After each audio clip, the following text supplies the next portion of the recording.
Over the last 10 or 20 years, UV light sources for micro-optical assembly have seen a significant technology shift. If you want to find out more, stick around and we'll check it out.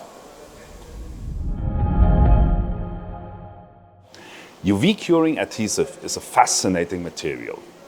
It remains in a liquid state until it gets a quick dose of UV. After that, it gets hard and it can bond together, for example, two parts.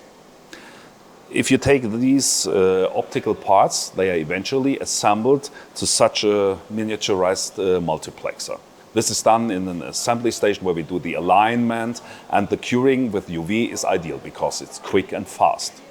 Now the challenge is, how do we get the UV light source closest possible to the component? First, let's take a look on an assembly station where you can see how we used to do it. For years, it was kind of standard to have such a large box here as a UV light source. As a matter of fact, you need such a light guide like that. It's clunky, it's very stiff, and it makes things much more complicated. In this case, we only need light from one direction. This is okay, and that's the reason why we still use this technology here. But if you want to be a little bit more flexible, or you need several directions for UV curing, things get a little bit more complicated.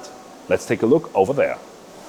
At this assembly station, things are getting a little bit more complicated, as we need the light from, for example, two directions.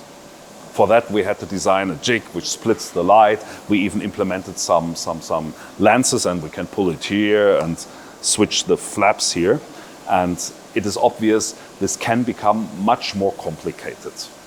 So we are happy that the technology evolved over the last years, and so we can implement more directions and be much more flexible. Let's take a look at one of the newest assembly stations. Here you can see one of our more complex assembly stations. In this case, we need the light from 5 directions.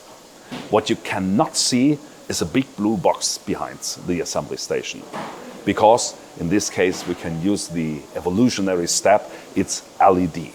Nowadays, there are UV LEDs with enough power, and even the adhesives, they are optimized for the wavelength of those LEDs.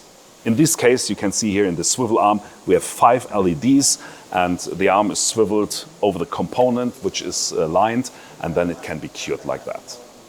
I hope you learned something today. If so, please leave a comment, and see you in one of the next videos. Bye-bye.